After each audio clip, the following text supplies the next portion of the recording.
Welcome to Go Fund This, a podcast from the Nerds domain. In these episodes, we'll be talking to crowdfunding project managers about their projects and what excites them. Come listen as we talk about the passion they have for their project. Hi, everybody, and welcome back to Go Fund This. This week, we're talking with Eloy Lasanta about his game Part-Time Gods of Fate. Say hi, Eloy. Eloy. I'm going to get it, I promise. It's okay. Hey, everybody, and thanks for having me on, Matt. Oh, yeah, I'm a big fan of what you've been doing. We had you on for the Divine Instruments, the expansion there, and that was a lot of fun. And, we reviewed the original book.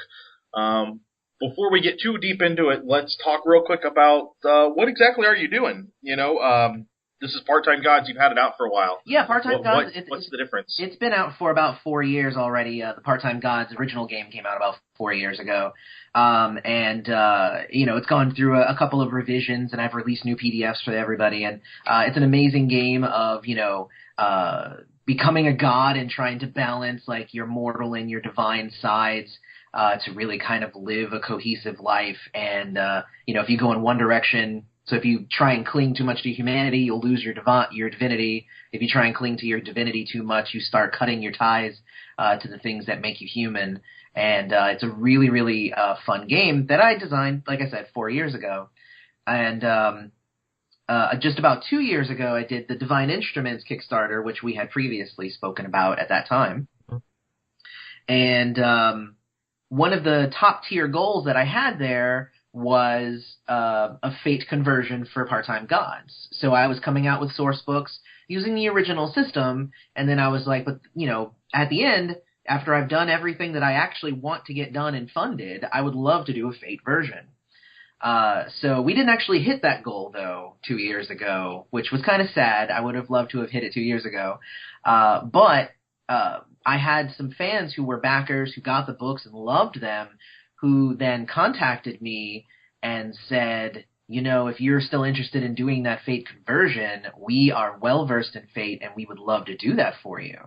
And I already kind of knew that, like, I love Fate, and I play Fate all the time, but I don't know if I had the real chops to take my system and convert it. Also, kind of, I have a little bit of favoritism and stuff, so it was good to get an outsider to come in and kind of do it all.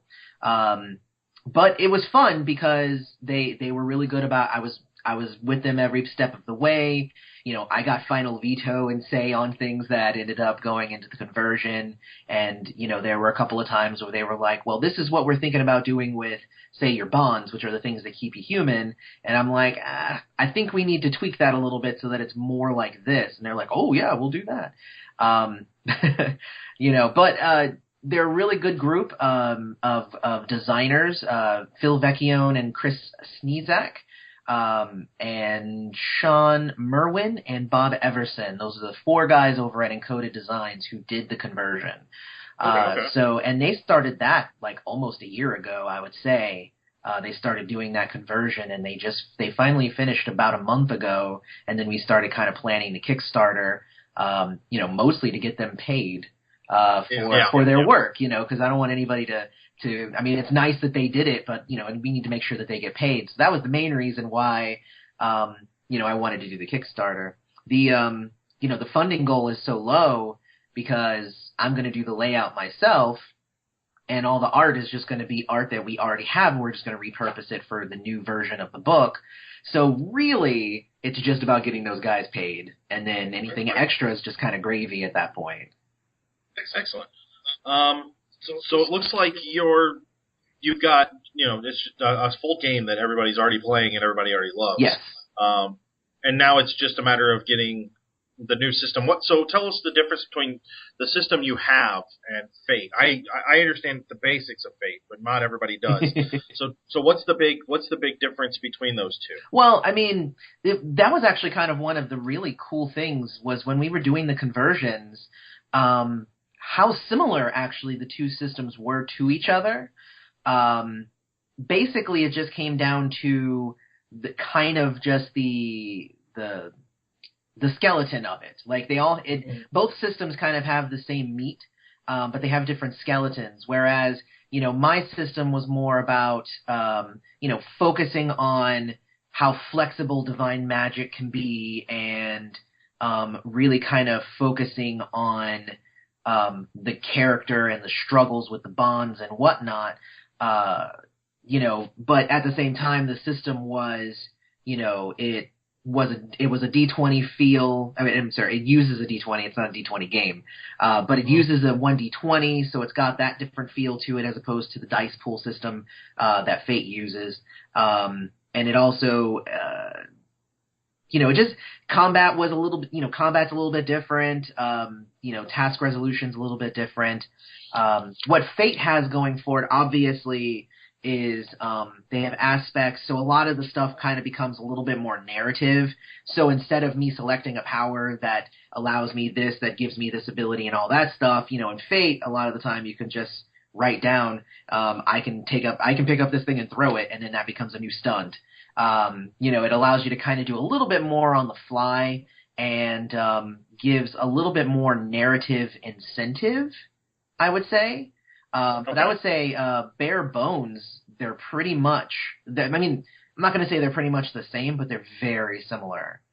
But it kind of just depends on your style of play. A lot of people really like Fate and would prefer Fate to any system regardless of how similar it is. So, I want to respect those people who like Fate, and then there are a lot of people who like the original system, the DGS Lite, and I'm all about kind of bringing the fans together to just kind of enjoy Part-Time Gods in general, regardless of system. Okay, yeah, I can see that. So this is Part-Time Gods has been out for a couple of years, or for 4 years or so, you said. Then Divine Instruments, this is the next kind of step. Is there more beyond this? Are we going to see any other expansions or anything? Well, yeah, Part-Time Gods as a game line is definitely not done. I actually have one more book I have two more source books that need to come out. One is the Book of Theologies, which is going to give a lot of new player options in terms of the theologies that characters can pick from. A theology is how a god interprets their godhood. And then I also have plans to release a book called Between Worlds, which is going to be about going to the lost god realms and kind of discovering, what happened to the old gods. Because Part-Time Gods is all about you are a regular person today, me and you recording this podcast, and then say all of a sudden you just boom, something happens and you become the god of podcasting. Yeah. So God of podcasting. Yeah, well, that was just one example. But yeah, so that's really what it's about. It's about brand new people who are just suddenly becoming gods. And then there are a lot of people, even in the setting, who are saying, but where are all these old gods? It's cool that we're new and we're, exciting and stuff, and we got this big bad thing called the Source that we have to fight. But, what happened to the people who were here before us? And then that's where Between Worlds is going to kind of come into play and kind of give everybody kind of a look at that. That's probably not going to be till next year, the Between Worlds, whereas Book of Theologies I'm hoping to get out this year. So. Okay. Well, that's great. So your company, Third Eye Games, produces several games, some that are very kid-friendly, some that are not designed for kids, but I think that aren't the worst concepts for them to pick up either. Anything else from Third Eye Games that you guys are going to be releasing sometime soon? We just released our 7th game line last year. And this year, instead of a brand new game line, we're actually doing the 2nd edition of the very first game that we released, which was Apocalypse Prevention Inc. We're releasing the 2nd edition, which I actually just sent the first draft of the PDF to all of the backers for that project just yesterday. And so we'll have that book out really soon at this point. So I'm really excited about it. The feedback I've gotten so far is the fans of API are really excited about the new version, and that they love, how we changed it and what we did. So, who knows? Some of these changes might even come to some of my other games to kind of enhance those and make them even better. But I would say Apocalypse Prevention Inc. second edition. That's coming out. We have Amp Year 2 that'll be out soon, which is the the second book to continue the storyline of Amp Year 1 that came out last year. And we're actually working on an Amp Year 1 adventure book, which is going to include, I believe, 7 adventures, like full adventures with stats and everything, for people if they're interested in trying out some adventures, some some pre-written adventures for their characters. Yeah. Okay. So, and to give everybody kind of an idea, you've been nominated. Your games have been nominated a couple of times for Ennies. I don't remember if you've won any. I apologize. No, it's if okay. You have. I've been nominated twice for best family game. Once for Mermaid Adventures, and again for Camp Myth the RPG. And I've put in a few different items this year for the Ennies. We'll see if I get nominated again. It would be nice. It's always an honor to be nominated. It's actually one of those. It's one of those awards where it's really is a big deal to be nominated. So I mean, because if my game was nominated for best game of the year, but it was up against Paizo, like Paizo has thousands of fans, I obviously know that I'm going to lose out to Paizo, but it's actually a huge honor that I would be that the judges believed my game would be in the same league as some of these other awesome developers. Mermaid Adventures was up against Doctor Who and Hero Kids and a bunch of other really good family games. So, the fact that it's up in that upper tier and enough to be nominated is actually really awesome. Yeah, and I just the quality that I've seen come out of Third Eye Games is phenomenal, and I want to make sure that everybody knows that. So it's there's no question that we've been very impressed with everything that we've seen from you guys. Well, thank you. It's one of the things that I had already decided that I was going to do when I came out, was that I wasn't going to do the thing where I just kind of write something and throw it out. Like, I was going to put some care into it. I was going to get original art and not use stock art. I was going to, really put a lot of time and create brand new worlds and try not to duplicate anything that's already out there already. And, so far that strategy has kind of worked for me. And I'm very, thank you for, the compliment that, I'm glad that you're enjoying the stuff that we put out. Oh yeah, absolutely. It's been fantastic. Your goal was like $2,000, and you've blown way past that already. Yes. I put it for 2,000, and I was just like, cool, we'll be able to hit 2,000 in 30 days. And we hit it in less than a day. Not, it was about like 18 hours or something like that. We were able to hit it in less than a day. I was actually, I don't want to say shocked, but I was surprised because I was expecting it, to take a little bit, and then, we eventually, we hit to 2,000. But the fact that we're going higher means that I'm talking with the Encoded Design guys to possibly convert some more of the Part-Time Gods material, because right now the goal was to get them paid for converting the core book. But there are 2 other source books. We also have PDF expansions for Giants, Dragons, and Angels.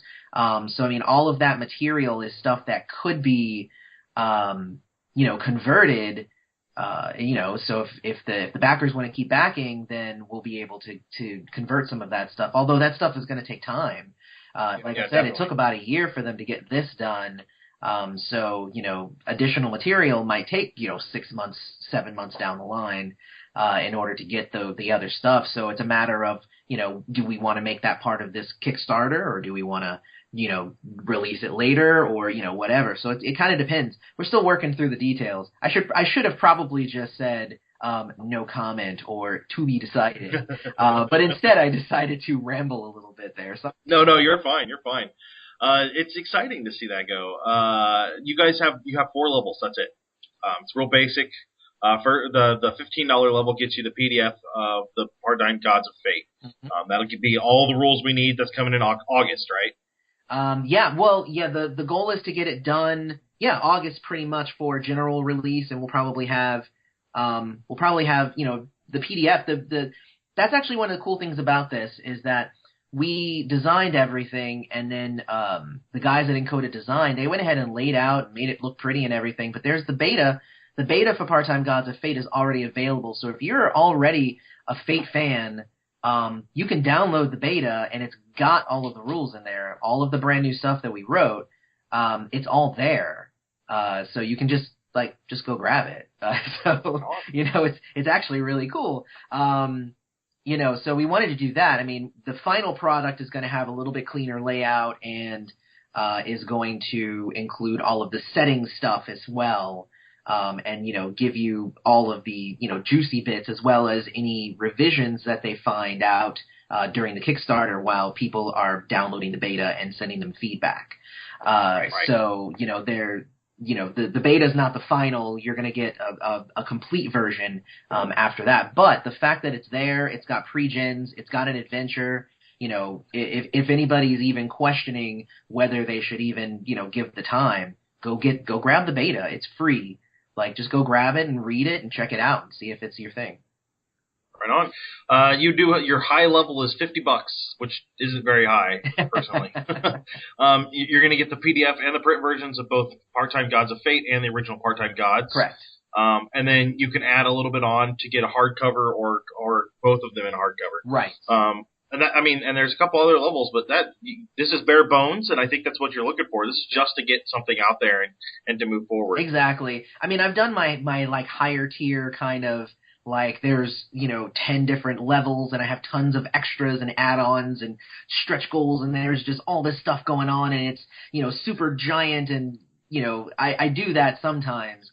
And then occasionally, I kind of am just like, hey, this is a project. It's almost done. I just need a little bit of funding. Are you guys good with it? And then the backers kind of decide. And I'm glad that they've decided on the side of definitely, funding this. And, we've hit our goal. We haven't funded yet, but we're on, 27 days left. I mean, it's kind of crazy. We can only go up from here at this point. Absolutely. So you will be at Gen Con, right? Yes. Yes, I'm always at Gen Con, and this year is going to be amazing for Third Eye Games specifically. We are going to have how many games do we have? We have 24 games or so running, which is more than double our highest year. 2 years ago, we had 11 games running. This year we're double that because we had a lot of really awesome volunteers come out, and actually 2 of those sessions are actually Part-Time Gods of Fate. They sold out very quickly, but we are even running some Part-Time Gods of Fate there because we do hope if the funding goes through the way that we're expecting it to and gets into the bank and I can get everybody paid and get the print runs and done everything, I'd like to get at least a small number of copies of Part-Time Gods of Fate at Gen Con. Nice. That would be really nice to get that. Right on. Any other conventions we can come out and see you at? At this point, I'm still waiting for my official invitation to Dragon Con, which is my other, kind of big con that I go to. The other little con that I go to is I do try and make it out to Con on the Cob, and that's over in Ohio. It's Andy Hop's con, and I love that con, so I'm going to try and go again this year. Yet last year was my first year, and I had a blast, so hopefully I'll be able to get out there this year. But both of those are obviously kind of later in the year. Gen Con is kind of the big one that I'm building up towards at this point, and, as long as, Gen Con is kind of like that shining moment in the middle of the year that is, simultaneously very awesome and also very stressful at the same time. yeah, absolutely. So we can find you all kinds of places. You're on Twitter at Third Eye Games. Yes. Facebook.com/Third Eye Games. Yes. ThirdEyeGames.net. Correct. Or com. Either one works. Oh, that's even better. And you can, if my listeners would love to go straight to the Kickstarter page, you can go to tinyurl.com/GodsFateKick. And that'll take you right to the Kickstarter page, and sign up for a couple of levels.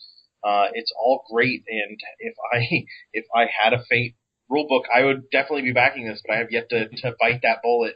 I like to have physical copies, Yeah, totally. Every time I pick it up and look at it, I haven't talked myself into it that far yet. So many games to play, but not nearly enough time. Well, I mean, that's kind of a problem that a lot of people have. I have had the honor of playing Fate quite a bit, mostly at conventions, and I do have a copy of the book in my library. It is actually a really fun game, with a lot of really good design elements to it. So, I would definitely suggest anybody pick up, even if you're not going to get the Part-Time Gods of Fate, like, pick up Fate. Like, it's a good game. Mm-hmm. Oh, definitely. And there's some good systems on it. Part-Time Gods is one of them. Yes. But there's a couple others like Dresden Files and Atomic Robot that you can't find anywhere else. There's nothing else for them like that. Exactly. So, definitely something you guys should check out. Head over to the Kickstarter and check them out. And any last bits of advice or news or anything that you've got, Mr. Lasanta. No, you know what? I'm pretty much an open book at this point. So, everything's out there. So if you guys have any questions, send me drop me a line, and I am always open to answering questions. Excellent. All right. Well, that will do us tonight for Go Fund This, and we will talk to you guys real soon. And that'll do us tonight on Go Fund This, a Nerds Domain podcast. Remember, you can email us at nerdsdomain@gmail.com or find us on Facebook at facebook.com/nerdsdomain, on Twitter @nerdsdomain, and over at our site, nerdsdom.com. Be sure to sign up for your newsletter while you're there. You can head over to iTunes and give us a 5-star rating. We want to thank Jarby McCoy for our music. Don't forget you can support us at patreon.com/nerdsdomain and check out our shirts at slashloot.com.